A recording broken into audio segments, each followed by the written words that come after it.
பாலக்கோடு பேருந்து நிலையம் முன்பு ஒன்றிய அரசை கண்டித்து கம்யூனிஸ்ட் கட்சியினர் ஆர்ப்பாட்டம்.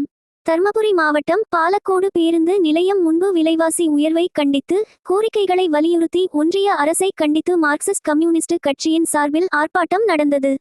வட்ட செயலாளர் காரல் மார்க்ஸ் தலைமை வகித்தார். இதில் பெட்ரோல், டீசல், சமையல் எரிவாயு விலை உயர்வை கட்டுப்படுத்து, மகாத்மா காந்தி தேசிய ஊரக வேலை வாய்ப்பு உறுதி திட்டத்தின் பெயரை மாற்றியதை திரும்ப பெறு, அனைவருக்கும் 200 நாள் வேலை வழங்கு என்பன உள்ளிட்ட கோரிக்கைகளை வலியுறுத்தி ஒன்றிய அரசை கண்டித்து ஆர்ப்பாட்டம் செய்தனர். இந்த ஆர்ப்பாட்டத்தில் மாவட்ட செயற்குழு உறுப்பினர் முத்து, மாவட்ட குழு உறுப்பினர் கலாவதி, வட்டக்குழு நிர்வாகிகள் கோவிந்தசாமி, சேகர், வரதராஜன், முருகன், முருகேசன், பாண்டியம்மாள், ராஜா, உதயகுமார் உட்பட கட்சி தொண்டர் திரளாக கலந்து கொண்டனர். 16 லட்சம் கோடி, எவ்வளவு? 16 லட்சம் கோடி. இந்தியாவுடைய பட்ஜெட் 54 லட்சம் கோடின்னு சொன்னா 16 லட்சம் கோடி ரூபாய், கிட்டத்தட்ட 3ல் ஒரு பங்கு பெரும் முதலாளிகளுக்கும் கார்பரேட் கம்பெனிகளுக்கும் சொற்ப எண்ணிக்கையில் இருக்கக்கூடிய 200 பேருக்கு தள்ளுபடி பண்ணுவோம்.